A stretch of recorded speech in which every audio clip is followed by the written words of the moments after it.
Rajasthan, Chhattisgarh, Madhya Pradesh, where decisions are still to be taken.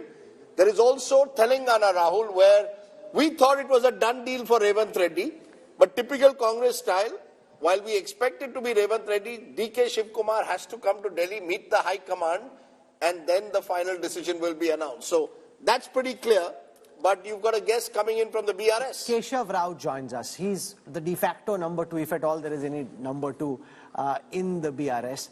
To K. Chandrasekhar Rao, definitely one of the senior most, and along with KTR also one of the most prominent. So Keshavji, thank you very much for joining us. It didn't end up well for the BRS in Telangana. Apart from everything else that you were saying on record, surely off the camera you knew that the situation was bad. Why do you think KCR did not get re-elected? Why did that idea of bye-bye KCR come true on counting day? What went wrong according to you?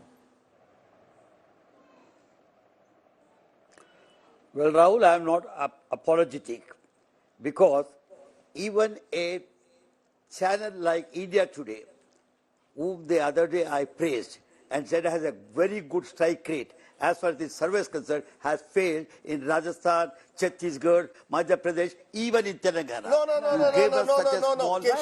Keshava Rao, we must correct you. Keshava Rao ji, we got Rajasthan and Chhattisgarh. You can argue wrong, Mizoram we got Mizoram, Telangana and MP bang on. So it's 3-2, but so I just want to put the record straight, but go ahead. Well, I am correcting you also. I assert in the same fashion as you are doing. We are talking about figures now. I said I did fail you, not much in the figures, because I stuck somewhere at 44 to 45. And coming down from 88 to 44 was itself really a big downfall. I expected it. But what I asserted the other day with you, of course, the audio failed. I was asked that. I said we'll certainly form a government. Today, I am not asserting that. I am not holding on to that. But nonetheless, I tell you, today you have a government with 5 margin over the off-day mark. I wish my Revanth. I tell you, I am more a congressman than others because I had 50 years service in Congress. I have been the Congress president at a time when we gave Telangana. So yesterday you were thinking that the TRS got the Telangana. It was Congress who gave, and I was the president, both in CWC and also in the Pradesh Congress. So let us give the devil also the due. So everybody got. It is the people's movement got it. But nonetheless, get back to our figures and also the performance today. You see, I know as far as the Congress is concerned, it is still struggling to choose its own leader.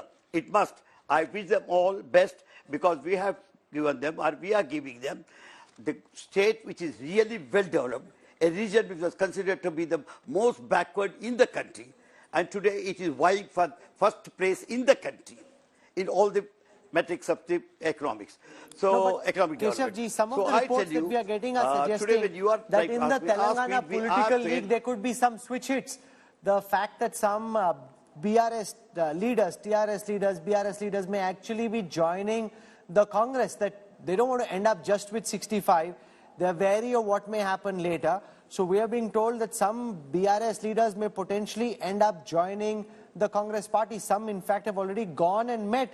For example, the BRS winning candidate from Bhadrachalam, Dr. Venkat Rao, met with Revanth Reddy along with a couple of Congress leaders. Are we going to see some reverse swing in Telangana? Why don't you think the other way, Rahul? I think I am in politics both in that party and this party. Why don't you think the other way? Don't you think people have met me from other party? As you are thinking, Venkat Rao had denied on the media that he had never and has no intention to join. Another man from Kaushik came onto the TV and said, till I die, I will be BRS. See, these things happen, Rahul, particularly when you have a thin margin of 5, or 6. No, Let me, because CPI also will include with them. Are you saying, Mr. Keshava Rao, that you are not ruling out the possibility that in the next 6 months, either the Congress will split or possibly the BRS will split?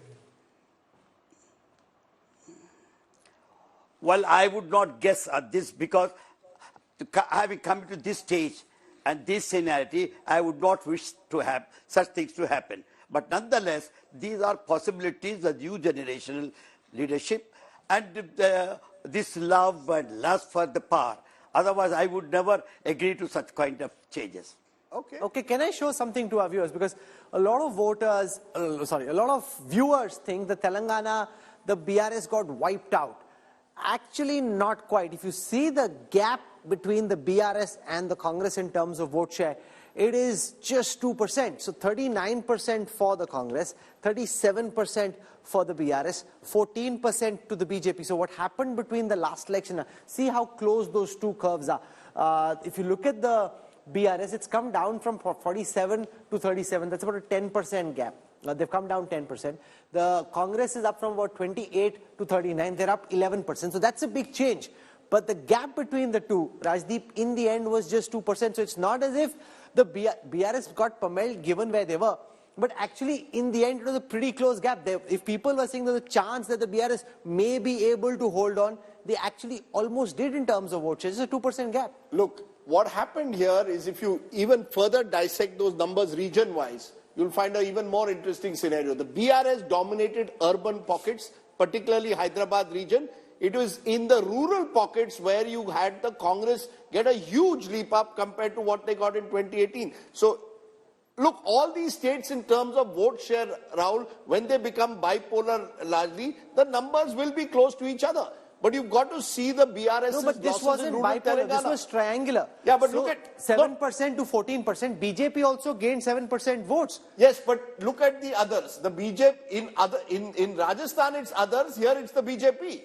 The fact at the end of the day is the Congress picked up votes from the BRS and they picked up votes that otherwise perhaps would have, had the BJP got more votes, for example, then the BRS would have been really in the game. The Congress was able to get the largest chunk of the anti-incumbency vote. So I want to show something very interesting to our viewers. Now just spare a moment as I explain what this means.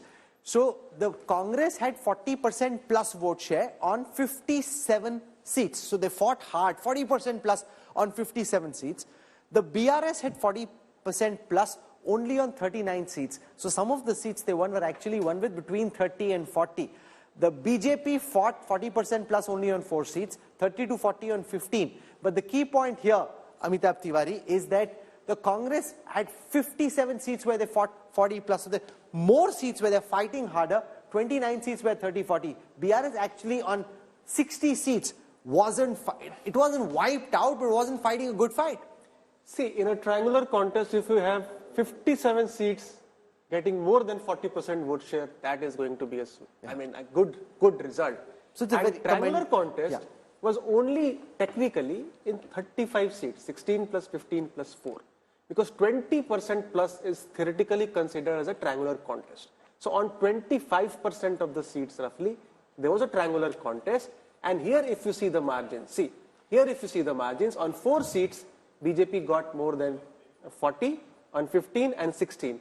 If you see where these seats are, I would say BJP has even damaged BRS. No, it's not clear. On the Congress. No, the BJP's gain. The BJP was trying very hard to ensure that somehow the Congress doesn't gain because of the BJP's efforts. So what the data suggests very clearly is that the Congress did gain because of the BJP's bounce. It is, there are some sections where the Congress gained, there are some sections where the BRS gained. Look, it's not uniform across the state. But look at it as an aggregate. Had the BJP got a greater share of the vote, you might have had an even closer contest, especially in the north. Yeah. You see, the Congress gained in North Telangana, where the BJP expected to do well. But at the end of the day, in all these states, Jo Jeeta wo Sikandar. Absolutely. Every party is looking to clutch at these vote share figures. But they're very interesting because they bring so much nuance and layering.